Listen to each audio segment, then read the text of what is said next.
Well, hello and good evening, everybody. I'm Dr. Julia Royston of BK Royston Publishing, Royal Media and Publishing, and the Book Business Boss Consulting, where we're helping you get your message to the masses, turn your words into wealth, and be a book business boss. I am with three gentlemen this evening, and it's going to be fun all the way around. We've had a wonderful time even before we've gone live, so y'all just come on in and jump into the conversation and get your pen and paper, put your questions in, and we'll make it do what it do. I have a panel of experts and who are IT technology, so you can watch it on the replay or hear it later to air. But I wanted to have a conversation. There is a lot of buzz going around, a lot of people that disgruntled, and some are scared, some are mad, some are just, I'm like, let's just talk about it. How about that?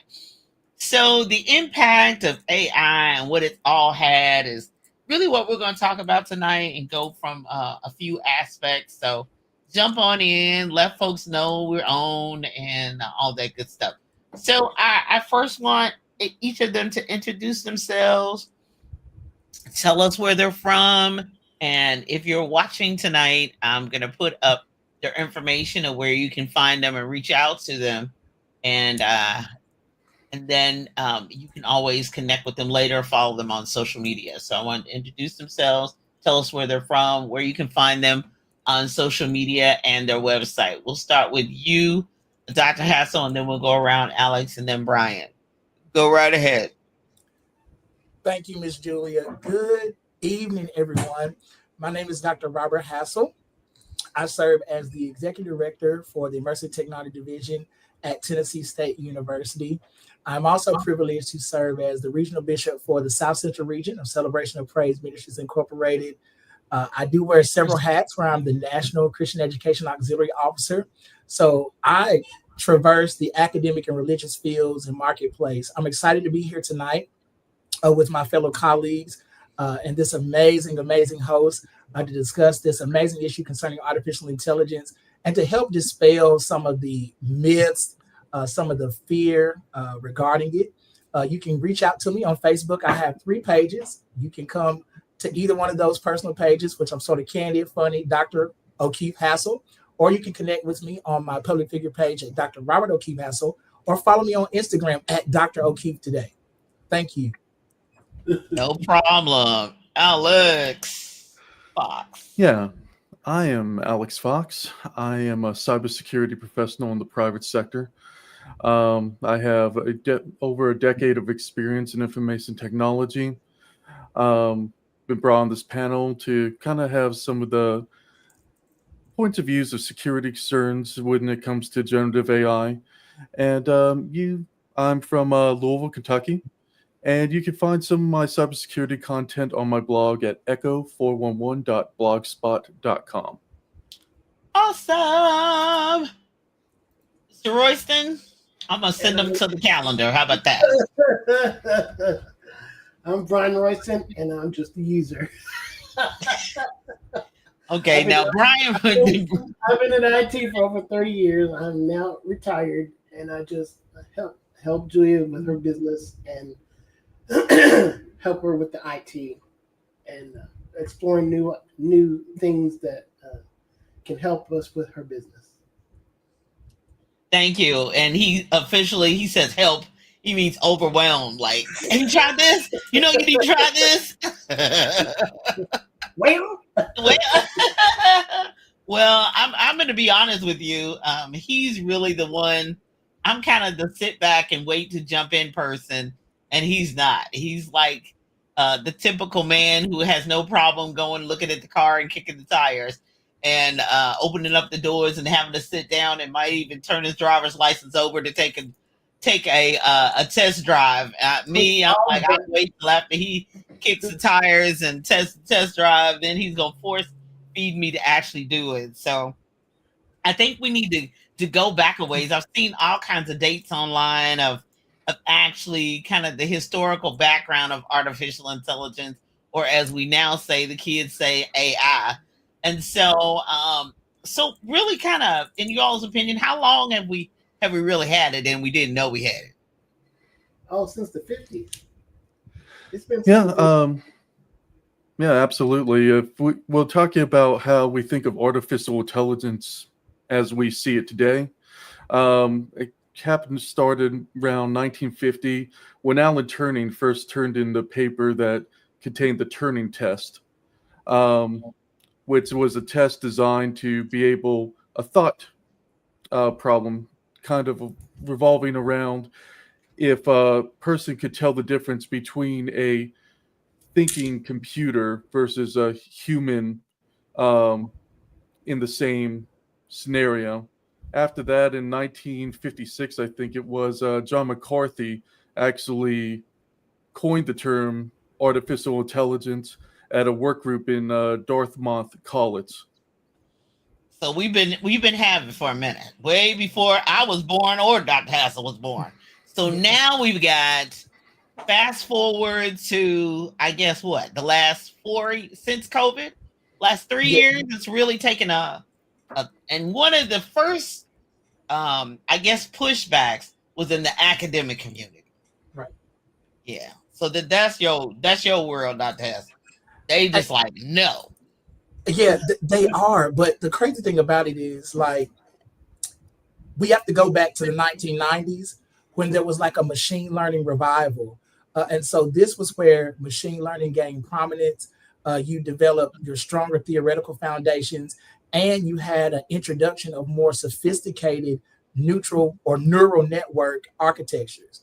And then as you transition over to the 2000s, 2010s, you have what you call the big data and deep learning, which improved computing power and big data availability, which transformed a variety of fields.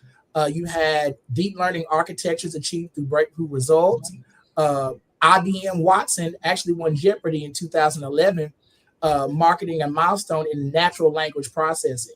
And then you have like ImageNet, competition drove advances in computer vision. So now as you move from like 2010 to the present, you have natural language processing with models like BERT and GPT, which of course everybody knows, ChatGPT, can't live without it, right? Right. That's the one the students go to in the academic space. Little do they know there's a lot more artificial intelligence than that. But looking at the present day in regards to higher education, there has been a pushback of artificial intelligence regarding the academic integrity piece, because they believe that in students employing and using these varieties of tools, that it takes away academic rigor. But for tonight's conversation, I want to suggest to us that it does not take away academic rigor, but it extends the possibilities that we have as practitioners, students, faculty, and staff to extend learning across the board. I would say, like we talked about in our previous conversation, that is level the playing field in addition to open education resources, because not only we're able to pull the resources, but we're able to use prompts, prompt engineering to really expand our ways of thinking, our ways of accumulating information, and then ultimately sharing that same information. Right. Well, it goes back to, of course, the librarians in the world, it was information science. So one of the first tools that we all had to learn, especially if you were going to be in public service, is how to ask the question. So that's what a lot of what this reminds me of. If you don't know especially in public libraries or wherever you are, you had to be able to ask a specific question. And so the writing prompts, that's what that reminds me of, is what are the questions we're going to ask. But of course, the scenario that additionally is that people have a lot of the sci-fi movies in their mind. Like the machine is going to take over the world. And so therefore we're comfortable when asking the question, like, Alex, what about cybersecurity? Dr. Hassel, what about the academic setting? Brian, how does Julia use it? How do you able to use it in production and creation and all that? We're okay with human beings, but then, and as a tool for the computer, for technology. But when we get ready to take it, we'll talk a little bit later. But when we take it to asking questions, and then we're utilizing that same data, that same information, And literally, some people are attaching, now I'm not all saying all, but attaching their name to it as that's their own original intellectual property. That's where it just stops. And everybody's like, well, wait a minute, whoa. You got that from there. You got that from here. You got that from. But what's the difference in Google? What's the difference? I'm asking y'all. What do you think is the difference? Well, Google, you're talking about like for search. That's searching for something. This is actually thinking and giving you a result out of what you're asking the question. So it's creating that from data that it has gathered. Yeah, but that takes it to a whole nother level because we all thought that's what Google did. No, it's just the search. It's just the search. It gave you a list of results, It right? gives you a list of results, and this it gives you more answers than anything else. Of course, and now since AI is in it, it's even more answers with more information from who knows where. Because data could be wrong, it could be right. So that's why they say, don't trust everything that I say. You need to do your own research also along with that. Right. So, Absolutely. So it's capable of making mistakes, and there's so many mistakes that I've caught it doing. I said, "Are you sure about that?" Well, I looked on this. I was looking for Mazda CX-90. Okay, I want to know the difference between the 2024 and 2025. Okay, well, it spit out this information. Okay, I said, well, that's not right. Okay, if you look at it, and I told it, I said, you go back and look at it. I said, I don't agree with this answer that you gave me. And then it said, well, oh, I'm sorry, you're correct. I make mistakes. This is the actual information. Even though I prompted in there to say, please double check and make sure that this is the correct information before you display it to me. It still gave me the wrong answer. So yeah, it's doing a lot now that it has. So now we have infused human beings, because if I had said, somebody asked me that and I thought, yeah, and then you say, no, it's wrong, Julia. You say, oh, I apologize, I'm sorry. Yeah, that's what it says. I apologize.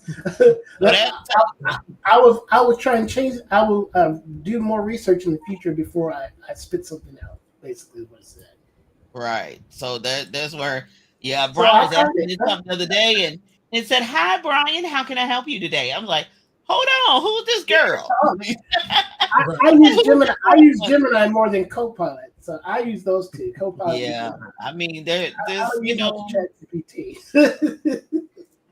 I mean, there's a whole lot going on, and it's interesting to consider because the great thing about artificial intelligence is you can train it to be just like you.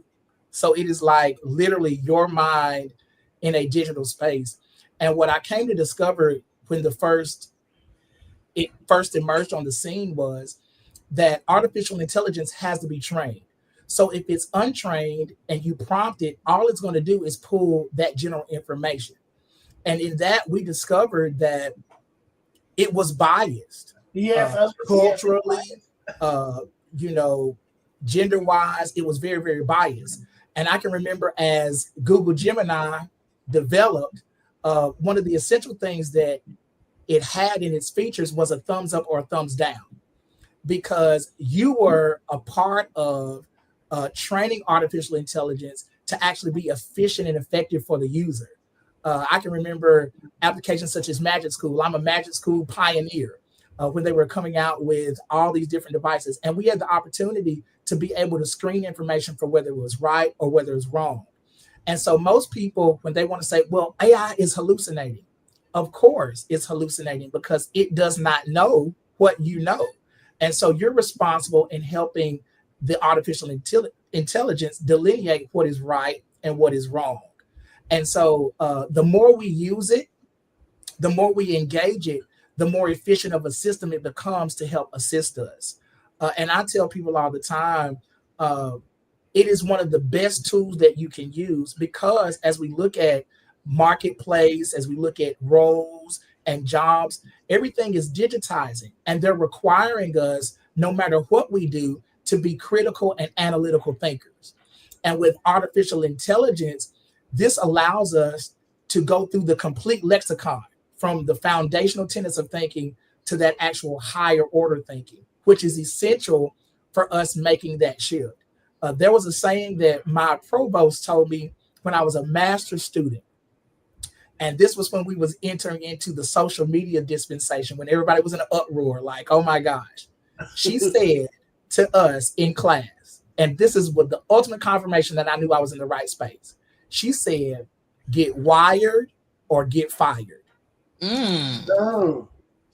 It was then I knew at that moment that technology was not only a wave of the future, but that I was going to have to become digitally and technologically literate to be relevant in the dispensation and workforce that I would serve.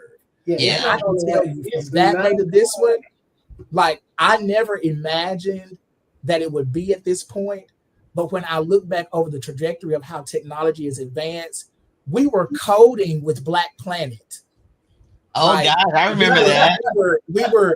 We were literally using Twitter to learn different geographical locations, communicate with people. Like we could communicate with Mark Zuckerberg. We had to request a network in college to be on Facebook. So all of these evolutions have brought us into this space. And believe it or not, I tell people most of the time, I'm not a digital citizen. I am actually a digital immigrant. Okay. And so when you consider that huge transition, artificial intelligence really for a lot of us who are tech users brings it full circle because it allows us to do what I call that mutant X gene that really makes us like super tech mutants. You know what I'm saying? So yeah, I totally concur, Mr. Royston. Yes, absolutely. Okay, so I guess the biggest problem is that, okay, so let me just flip it to the writer perspective. Because one of the biggest, and when it first came out, I was joking, but I guess I'm not joking anymore. But I said, we're feeding the beast. And, the technology, the supercomputers, whatever, but we're feeding the beast by having it trained. I actually had one of the platforms that I have books on, and it wasn't Amazon, but another platform send out a survey of would you consider your intellectual property, and this gets into the security, being one of the training pieces used. Like they were especially contacting people with nonfiction books, which I have a lot of nonfiction. Would you consider that being a part of the AI training material? And they had a company who was interested in it and was willing to pay you for it. How much? And you know me, and what did I say? What did I say, Brian? No. I said yes. Oh, did you say yes? No. I did say yes. But if it's just pennies, it was. Oh no, we asked for big dollars. No. It's like licensing my music or licensing anything else or getting permission or anything else. No. We asked for big dollars. They had it $1 amount. Would you never? Would you $10? Would it 10 million? Or they asked for big money. They were saying, they were training all this. They were training all this stuff before they asked for permission, and then once they got caught, then they had to go back and with all these authors and everything because we didn't give you permission to use our material, so they had to do something about that. Right. Well, and then of course the copyright law. What is 70 years? 70 years. So now they were using a lot of the older material that the copyright had expired. So it's basically public domain. So there's nothing to stop that. There's nothing to prohibit that. But garbage in, garbage out. There's garbage in there too, and you can't because it's all incorporated now in the AI. You can't just pull it out. So it's always going to be there, along with the bias that goes along with that. And then you got your people that are programming it that are doing the exact same thing. Because I'm one side, I'm on this side. Then you got people that I'm on this side, and then I got those people there in the middle. So you got all those biases that the AI has to deal with. Right, but then we have to go back to the one, cybersecurity. Then two, we have to go back to academic authenticity because we still have to determine whether it's good info. Because there could be a lot of training that could be garbage in, garbage out, right? So therefore, so you have to do your due diligence. Now, I will have to say one thing. If you get a new contract with BK Royston Publishing, you have to tell me that you use AI with your book. You have to tell me that. You have to also, tell me what software, what program you use. I can't assume, and because I don't have a huge team, I'm not going to hunt that down. You have to tell me up front, and because we have to tell Amazon, we have to tell Barnes and Noble, we have to tell Ingram Spark, we have to tell them. And if we don't, your book is subject to be blocked and deleted. So those of you who says, "Oh, I can just put this prompt in and get a whole 2,000 or 3,000 word ebook and go," okay, cool. You got to tell them what beast you got that out of and where you got that from. Okay, that makes sense. Okay, Yeah, it does. Yeah, I mean, well, for me legally, I had to protect myself, and my attorneys were like, "No, you gotta," because that's where it gets into the garbage in, garbage out, and then I have to say, "Well, wait a minute. Even though my name may not be the author, I still have my brand associated with that." So that's where the marketplace piece, I really have to look at. Yeah, and that brings up some good points because there's been some, I guess you could say, social media traffic on the subject of just this. Some authors saying that, AIs that have been trained on their context, the way they write and whatnot, that they look at it as a infringement on their writing style. Because if I was to go and put in, I want to write a children's book in the same style that Julia Royston writes it, and I give it the prompts and the storyline that I want it to have, then some authors can look at that as it was a missed opportunity for them to come up with that intellectual property. Right. Because it was based off of their writing styles. This goes back and forth. And what a lot of people need to look at, because there have been some court cases that I've gone to, is that, a lot of these AI engines have been trained on publicly available resources. That's things from YouTube. That's things from, ebook samples. That's all across the line. And as Brian was saying, once it's in that data set, it can't be pulled out. It'd be like starting to pull chunks out of a system and breaking it. And to this point, it's still a legal gray area. But there is one site that I was going to mention later on called Go ahead and mention it Have now. I Been Trained.com. And what it is it's an API that's been developed. What's API? And What's API? Huh? What is API? It is a programming plugin that developers can use to integrate and communicate with other resources. So this one is a AI developer could take this API and it would talk with HaveIBeenTrained.com's database system, and it would start communicating what content it's using to train. And they also have a feature where you can go to that website, look up, your website or your publications, and see if they've been trained on any of these AIs. And so you have that knowledge at hand. And then they have where you can upload intellectual properties that you do not want to be used or trained on. And many of the developers would look at, they look at this blacklist of items that's like, okay, so these are being requested not to be used in in future training. Wow. That's the reason why we have the cybersecurity people. The people who know the blacklist. Oh my. But some of that stuff, the AI can get around it somehow. There's always some little caveat that it can find that we can't, that can circumvent the system, just like they're training the system, you can't be prejudiced. Well, it's biased. It's still biased. Oh, absolutely.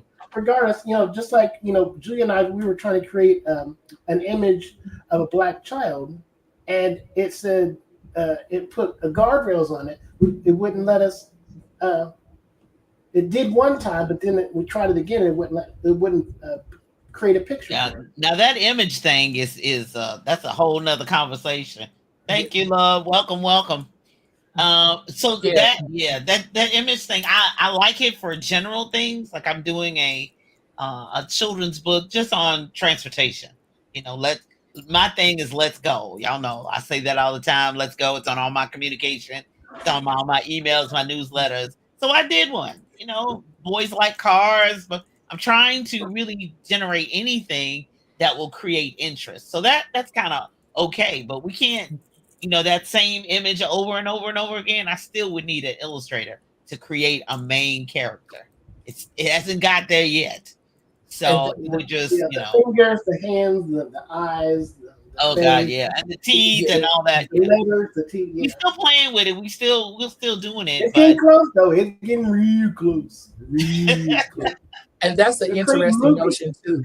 Yeah, because I know when we create art, you know, and different things like that, like with Black men particularly, you could put in Black men reading a book and it would automatically be an angry or a frown. Yes. Or you put in Black woman, it would be literally, it would pull from that. And it'd be like, it's not an anomaly to see an African-American male smile. Yeah. You know what I'm saying? And so you would literally have to reprompt. And I can say from the time that we've started till now, it has gotten better with how the images are produced. But I wanted to go back to the credibility piece that you were talking about. In the academic space, and here particularly at Tennessee State University, we have this acronym when we talk about the uses of AI. We say pack it up. All right? Okay. Pack it up. It's PAC. It stands for prompt, assess, and cite. And I want to give a shout out to one of our academic technology specialists and coaches here at Tennessee State, Mr. Marcus Horton, who was the innovator for that. Because when we faced different types of resistance, the same thing that we would do for books, all other forms of media, we do the same thing for artificial intelligence. And so that's exactly what we do. We prompt AI.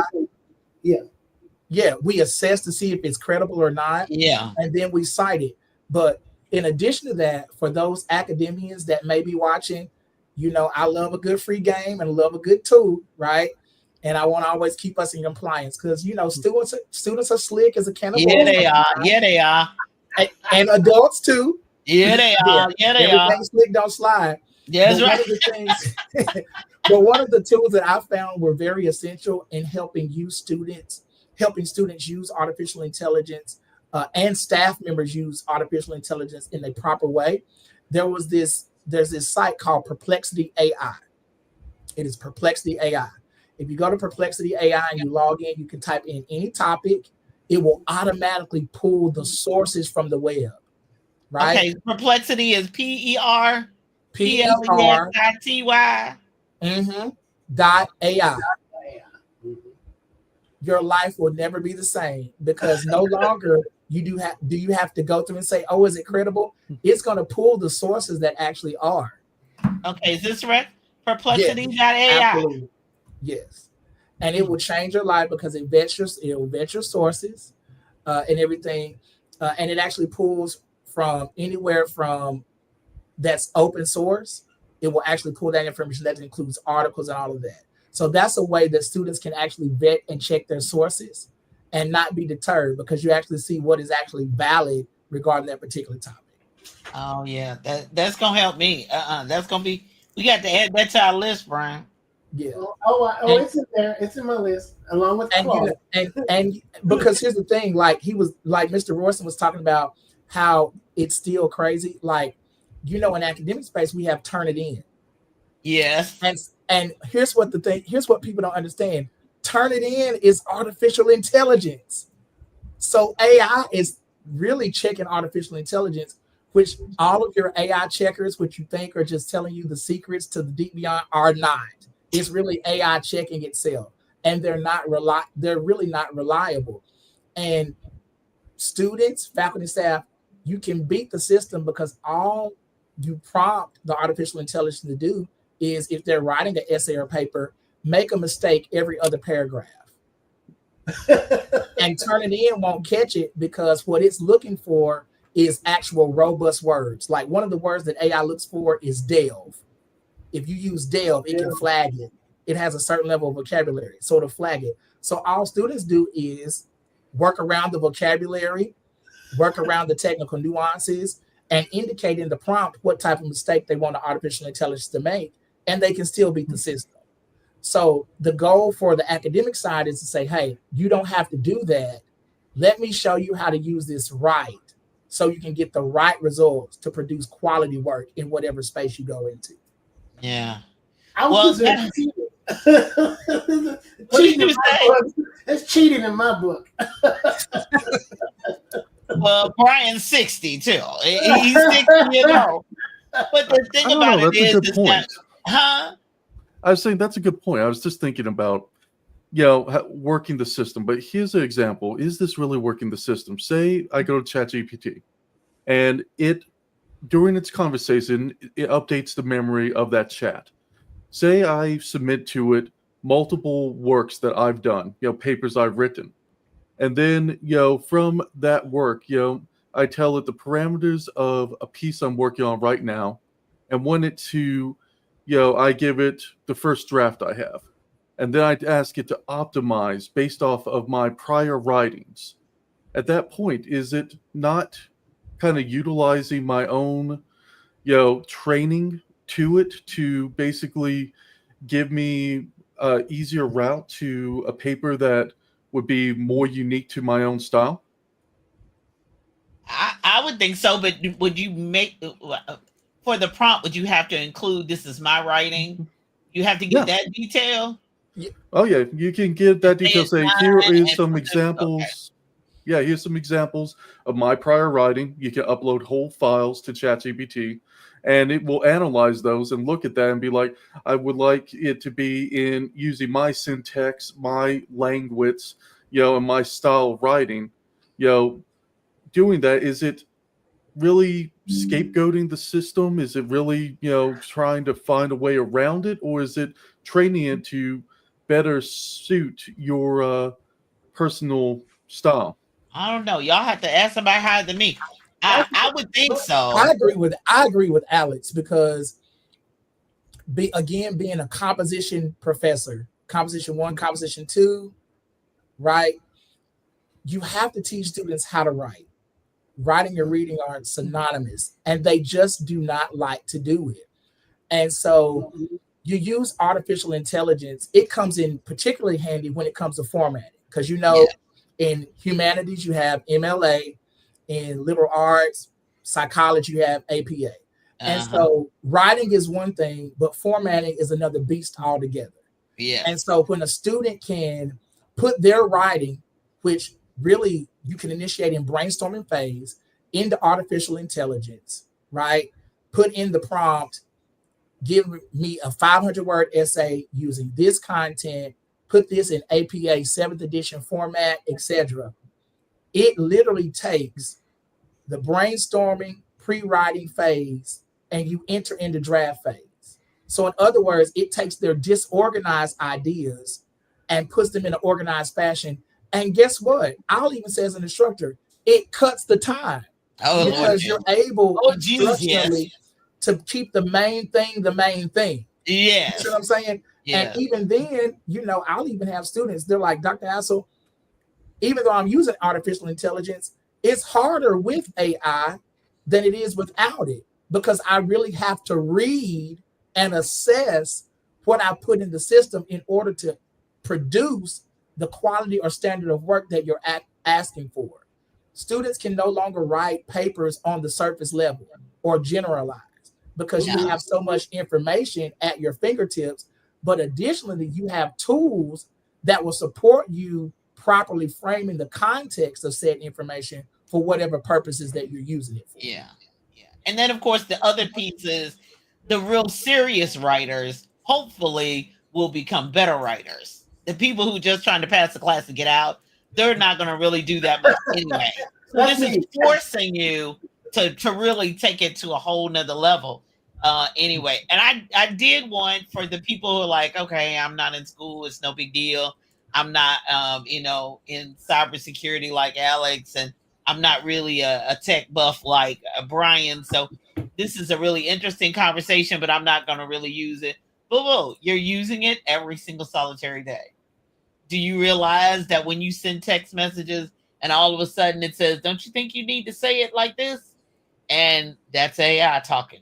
When you go to your email and you're writing an email, and it's not only is Grammarly sometimes correcting your grammar, but then it's also telling you better ways. And you missed a letter. Oh, you missed a word. Wait a minute, that's the wrong tense. Oh, you need present tense here. Oh, you forgot your R. Oh, you forgot. Well, that's not the way that's supposed to be spelled in that sentence. So it's now inundated and smoothly a part of pretty much everything we do.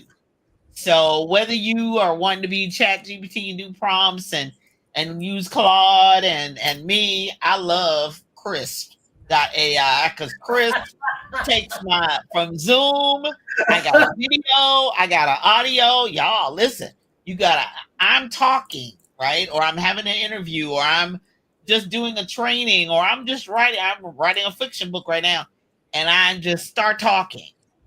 Now I have a video of it, I have an audio of it, and it transcribes at the same time. So I've got 3 products in one setting. Do you know for a writer what that is to me? Oh, but Miss Julia, I got one for you. Which one you got for me now? I got a bot that AI thing that's going to help you. Quillbot.com. Quillbot.com. Okay. So many times as writers, you struggle, even if you're good, you struggle how to actually write it in the best way. Yes.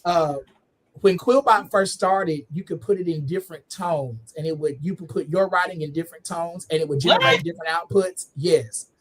But now you have features on Quillbot. You have a paraphraser, you have a grammar checker, you have the AI checker, you have the plagiarism checker, you have the summarizer, you have the translator, and you even have the citation generator or the Quillbot flow. So if you have a premium subscription, you can check and put it in whatever tone, whether it's formal, explanatory, academic, for any setting, etc., using your content that you generate. And using so I can put in, I don't ever want to work. No, I'm joking. I don't ever want to work with this author again, and it can tell me, I can tell it to make it professional. Yes, and it will generate that. A rejection letter or yeah, because and I found this to be very useful because even those of us that write and work and do well, there's sometimes like that fog hits us. Oh yeah. And we know what to say, we just don't know how to say it, and we need that extra bit of assistance. Like sometimes that writing edge gets dull depending on how much you do it. And so AI platforms such as Quillbot have literally been a lifesaver. And I'll even say this, it's helped extend how you think about what you write. Yeah. Because it's like, ooh, that said that great, but because of my fog, I didn't think this way. So let me go ahead and put this thought in there and extend that way of thinking. Like artificial intelligence applications such as these, it really changes the game because it keeps us in a place where our cutting edge remains our cutting edge.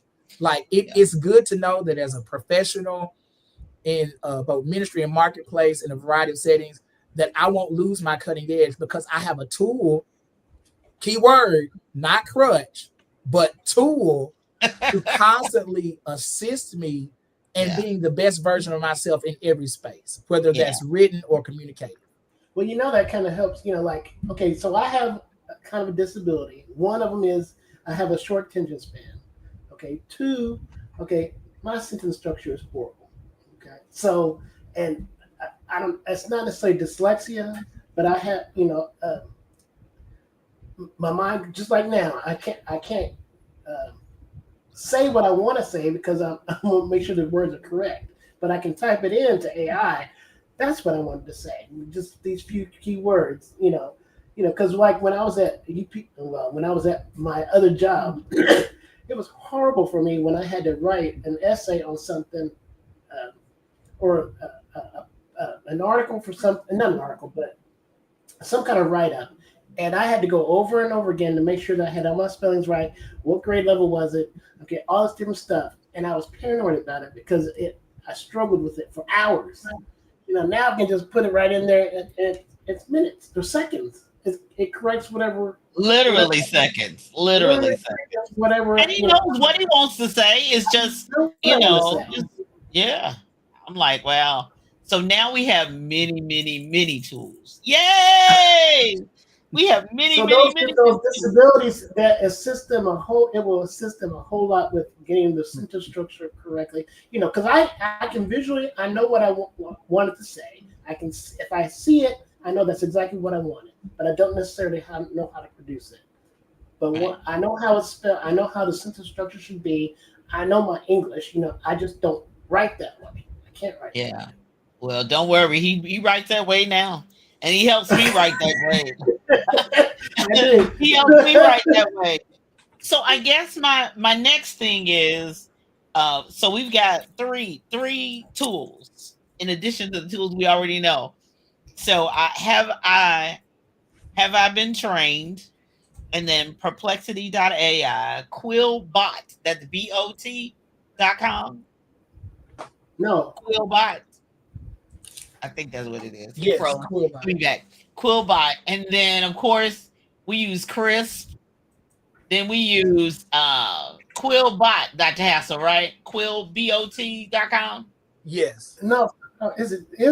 I can't. It's not pulling up. Did I spell it wrong? QUILLBOT.com. .com. Yeah. And then Brian uses Okay, Claude. okay. Brian uses Gemini. Brian, what else do you use? Brian is Copilot. Gemini. No. Copilot is a big one. Copilot is a big one. He likes Copilot. He loves all that. But And guess there's what, pretty Miss many Julia? more. What? I'm going to throw down the gauntlet. I threw something in the chat. The TSU Smart Innovation Technology Center is a hub for artificial intelligence, immersive technology, academic esports, and continuing education. And so if you go to that link inside of the chat, I got it. I put it on Facebook. Hold a on. list Let me get it of on. AI tools, Let right? me get it on. Oh my goodness. Zoom. Oh I mean, no, not on Zoom. Let me get it on Facebook. It is a list of AI tools, comprehensive list of AI tools that you can use. Because here at Tennessee State University, the Smart Innovation Technology Center is excited about the developments in culturally responsive AI systems, their engagement through underrepresented groups, and applications that address the specific needs of diverse communities. We're currently developing and piloting programs combining AI with virtual reality, enhanced system education, focused on creating immersive learning experiences that our students, faculty, and staff can engage from a variety of cultural perspectives and experiences. But what I want you to look at on that site, particularly, of course, you have the tools, but one of the key things about AI is prompting. If you go to that website and you look, there is a prompt library. No. Yes. Go to that website, scroll down to the prompt library. It contains over 1 million prompts across the disciplines that you can use to help prompt artificial intelligence. So when you were thinking about the ultimate free game, I want you to think about Tennessee State University. And I want to shout out our wonderful provost, Dr. Robbie K. Melton, who is the brainchild and the visionary for the TSU Smart Center, and our assistant vice president, Dr. Deborah Chisholm, at the downtown Avon Williams campus. We're doing some amazing things to leverage artificial intelligence for underrepresented groups. And so as a collaborative learning environment, we want to make sure that we share those tools with you so that you can engage those particular Absolutely. Yes. platforms. Yeah. Oh, okay. So under artificial intelligence, there's a drop-down box, and you go all the way down Yes. to prompt Yes. library. Okay. You know he gonna go. He Everybody, oh, I'm gonna push it. I'm gonna push it. push the button. Push it. And we're changing because, of course, we know that with in this space, the education space, it crosses all the way over. And so Yeah. what we're trying to do is that we ensure that we create not only connections to AI applications, but to figure out how they connect to career pathways, how students can expand simulations to increase their learning for healthcare, business, education, law enforcement, all key areas that our various colleges focus on. And so through these types of tools, TSU's mission of empowerment through education, embracing technological advancement in a way serves our community-specific needs.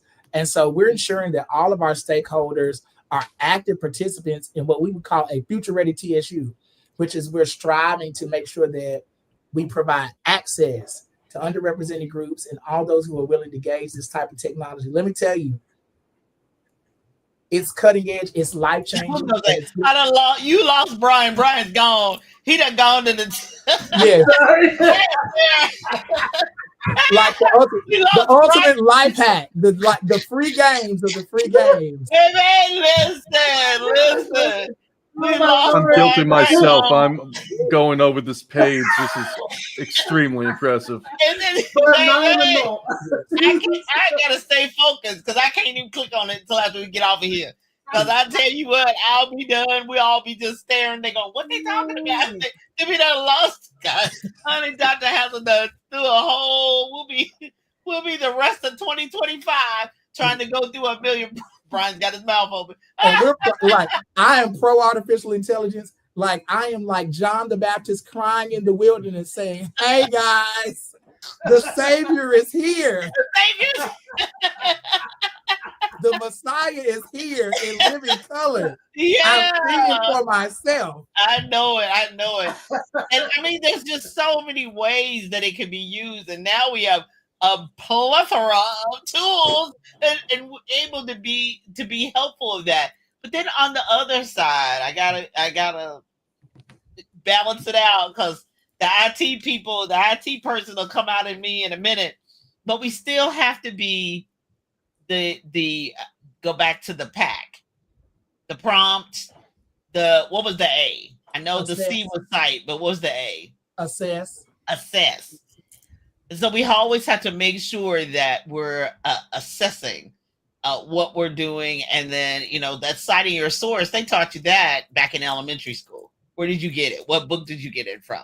Where did you get it? So the same thing is still today, and we can't run from AI. We can't hide from AI. We've just got to understand that it's a tool to help us and to help us continue to grow and be better.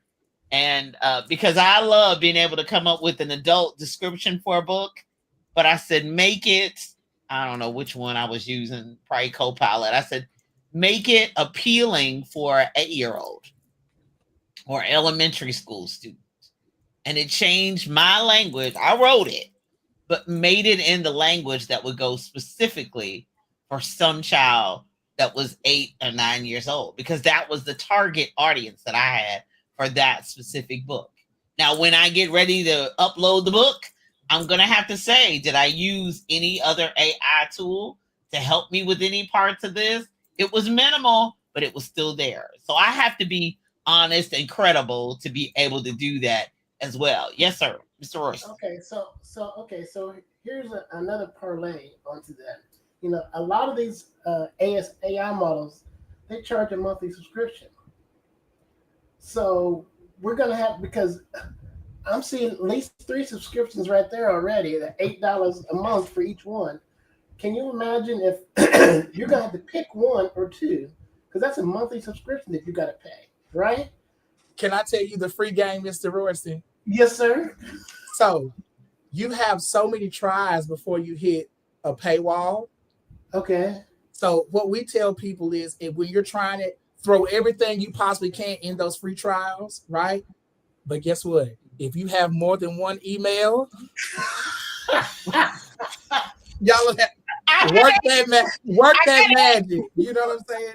And you know, when I decided to buy subscriptions for artificial intelligence programs, I decided to buy them based on how they would be beneficial to everything that I did. So Right. I dropped that $20 for Claude every month. The same things for Quillbot every month.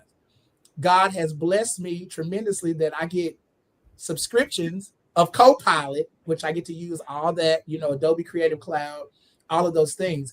So I'm able to leverage that out. But I will tell you this, one thing that my provost was so adamant about is us securing our own artificial intelligence accounts. Because uniquely, like we discussed, artificial intelligence is uniquely trained to you. And the more you train it, the more it becomes like you. So just as we would invest in anything else, I invest in it because it's an academic tool. And I'll literally say, given the way my life is set up, sort of, it gives me time back with my family, my friends, all of that, because I'm able to take tasks that would take hours and cut them into 30 to 45 minute segments. Like, I can truly say it is giving me my life back. Like, preparing for sermons, I no longer have that 3 hours of devotional time. I can get it done in 30 minutes. Don't let somebody call you to preach when you come and visit. Like, boom, right there. Like, you know what I'm saying? Like, always have one ready. Always have one ready. yeah. Claude can help you, and you on the dependence of the Spirit and charisma to deliver that thing. But like, it takes away that pressure, and so that's what as much as we talk about the benefit, there's that personal benefit that it gives you your time back. And I think more so than any efficient process that it could do for me, I think the most beneficial thing that artificial intelligence has done for me is give me time back with my family, friends, and loved ones. Yeah. I got a question. Okay, so you said, so I'm logging into all the different ones, right? Okay, with the free version. Okay, is it memorizing me? Yes. And it's permanent. It's keeping a tab of me the whole time. It does never clear out. Right. If you go back in, for example, if you use Poe, www.poe.com, and you use any of the bots on there, it actually keeps your chat history. So even though and then it gives you so many tries per day. Right. So like Copilot gives you 30 a day. Yeah, I think it's like 30 a day we do for Copilot or whatever. So right, because like I have Opera. Have you heard of Opera, the web browser? Well, Opera has its own AI for it. Yeah, it's called Ari. I said, okay, so that everybody's getting their own little AI, and of course it's free. But you know, there's so many out there. But how do you know what's accurate? What is the good ones other than what's on your website? That's the key. What are they training the AIs? Well, it's gonna be months before we figure out about how we're gonna go back through. By the time we go through all the prompts and all the resources, it's going to take us a long time. Okay, I got a question for Alex. The best practices for generative AI, is that on your blog, the 10 that you sent me? No, that is something new that put together when we first started discussing this discussion session. That's something that I probably will put up there on the blog, though. Okay, so we need people to go to your echo411.blogspot.com so that they can follow you, so that when all the new stuff comes out, and then we'll be on the Tennessee State spot as well. This is so exciting. I just love sharing and all that. Oh, yay. I just love it. I knew it would be just like this. Yay! So go to echo411.blogspot.com and subscribe to his blog so you can see all the new stuff. He's already given me 10 things that and I'm not going to give them away because he's going to put them on his blog. And 10 things, but one of the first things, of course, is, the pack, assessing and citing and the prompts and everything.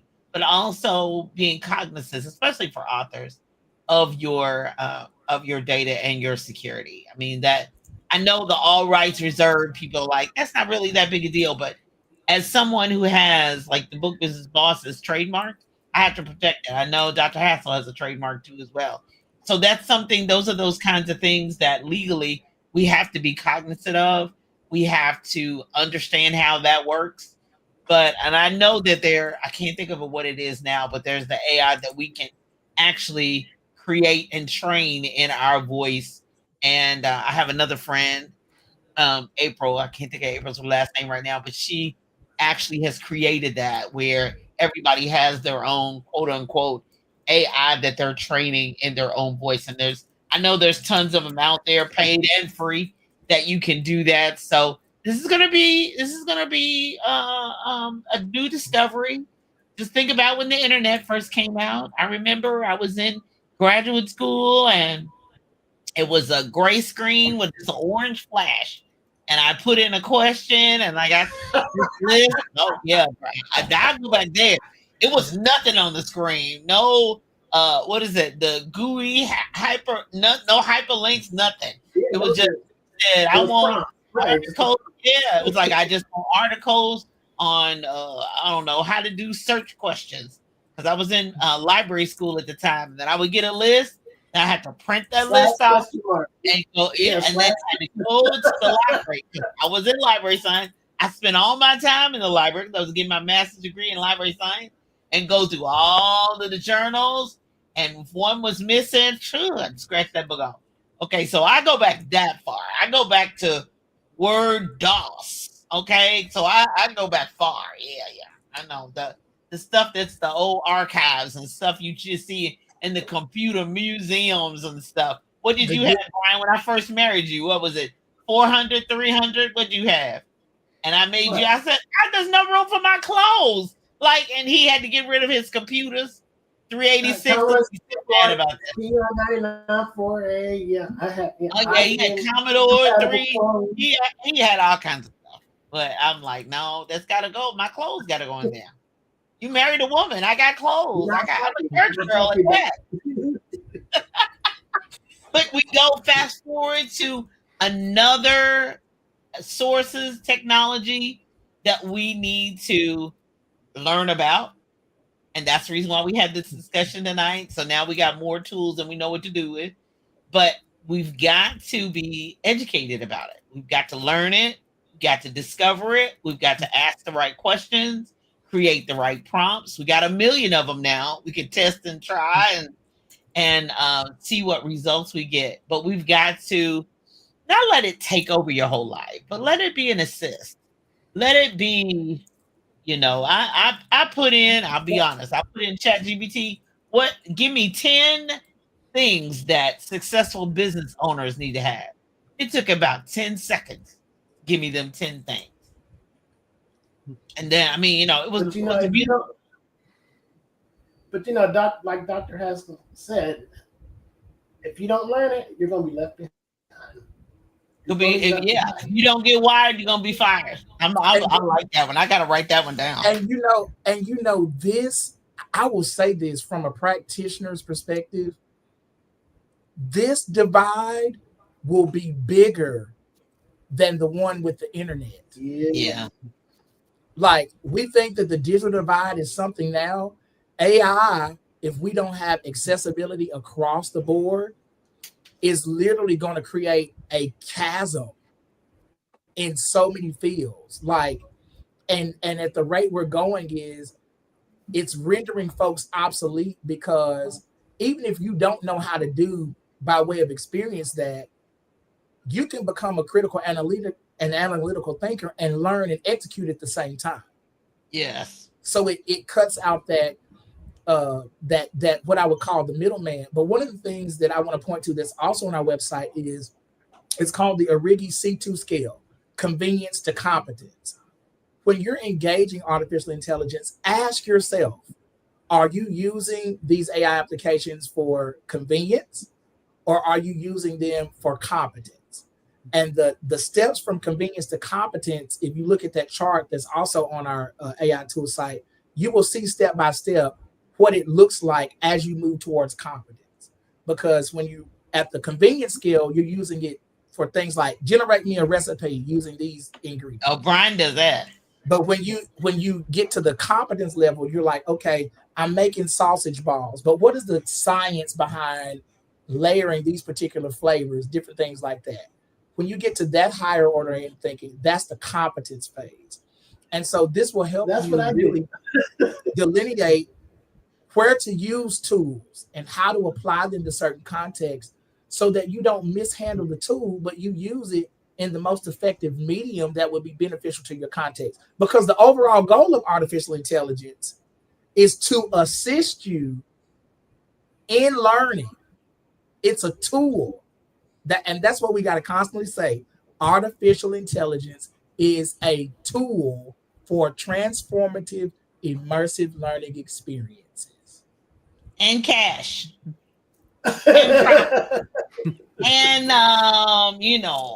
giving you a leg up and in the marketplace. Yeah. Because you got to be able to utilize, especially I don't care if you consider your business a side hustle or whatever. There's no excuse now. I to do this, to do that. There's just no excuse. Brian, you had your finger up. What do you want to say? One more thing. All I can say is we can't go back. There's no way to go back. Okay, but if we were to go back, just imagine if we didn't have this tool, something happened and it got destroyed for whatever reason. Hypothetical. We'd be lost because we depend on the computers so much now. We can't go back to what we were doing. We'd have to relearn everything, just like farming. Hardly anybody knows how to farm anymore or grow produce, right? That's what we leave the farmers for while we're out here, on the computer and going to the grocery store instead of growing our own food. So, there should be a balance in it, is what I'm trying to say. There's got to be, or else we'll be slave to the system again. In my opinion. Alex, you got a closing thought? I guess my only closing thought is this, that AI is a fantastic tool, but it is a double-edged sword. We have to know how to properly use it to protect our own intellectual properties. We also got to think about what others are using it for as well. Good example of this is on December 3rd, the FBI actually put out a public service announcement with suggestions of protecting yourself from scams that are utilizing generative AI. One of those particular methods that they said that businesses and individuals should come up with is coming up with basically secret codes, phrases with your friends, families, and colleagues that can help identify yourself if something comes up that just seems fishy. Because like you were saying, Julia, with these ones that can generate your voice or can generate your image based off of content out there. There's people making Zoom calls, that look like people that friends, families, CEOs, pastors. Oh, I'm in another country. I need assistance. Can you please get this money sent to this account? Things like that. Always something in desperation. I guess the big thing is just making sure that we're keeping in mind with such great technology out there now that we also need to be able to educate ourselves and safeguard ourselves from those who are not using it for academic or legitimate achievements. Right. Absolutely. I had that happen. I had a family member and I'm like, he's never asked me for money. He's never what? And it was his face and it was his voice. It was his face and his voice. It was his face and it was his voice. But they were coming through Facebook Messenger. But I had his phone number and I texted him. He said, Julia, get out of there. That's not me. Get out of there. And so you're right with I knew how to contact him directly and not just communicate with him through Facebook. And he said, my whole account's been taken over, whatever. I didn't change my password in time. Well, that was before that. That was before that. But he He absolutely, didn't take care of it. So he basically had to start everything off, but he's like, delete it and block him, and you block him too because I can't get in the block. It was a lot, and so I had to change my password and all that, which was a pain. But you're absolutely right. You still got to protect yourself, and especially for seniors older, because I know they like to be technology savvy. Brian's mom's like, just Google it, and my mother, oh, I was on Facebook and I saw, it's beautiful on YouTube and all that. They're loving it, being able to not have to travel to somebody's funeral, but be able to see the funeral and not having to travel to the installation. Ooh, but I saw the whole thing, and they love that. But I have to protect them too. Like, okay, wait a minute. Yeah, because I told my mom, do not do anything without calling me first. The seniors, they are going after those seniors. Do not do anything, because my parents, somebody from India called them and said that there was something wrong with their bank account, and they needed to remote into their computer. They need to install this software. My mom knows nothing about computers, and they're guiding her through how to do it. Then she calls me and says, Brian, someone's trying to log into our computer, and I don't remember what the password was. I said, why are you installing something on your computer? So I said, shut the computer down now. Because they were so convincing, and she knows nothing about that. And so the poor seniors are getting robbed blind. Yeah. Because of this new technology, and all I got to do is just click. I'm going to send you an email. Just click on this link, and I'll be in your computer. And I'm going to take care of it and make life better for you. But it's not always the case. I mean, so we have to definitely understand. Well, and you want to protect what you have, not knowing that they're taking advantage of you. And so my mother's the same way. Oh, I don't know anything about that. You have to text with my daughter and hang up the phone. And of course, they hang up immediately when they realize that they got to go through somebody else. Oh, no. Next person. But artificial intelligence is here to stay. We have to learn about it. We've got to be savvy about it. Now we have more tools to know about it. And, we have some resources. Thank you, gentlemen, for being my guest this evening. And I trust that those of you who are joining us or even joining us on the replay will be blessed by it. And hopefully we may have a class soon and sometime in the future. But otherwise, let's get to playing on the free tools while the pre-trials is out and see what they come up with. Yay! Let's take it for a ride. I'm Dr. Julia Royston. You all be blessed. Have a great evening. AI, here to stay. Let's thrive in 2025. Be blessed. Talk to you soon. Bye-bye.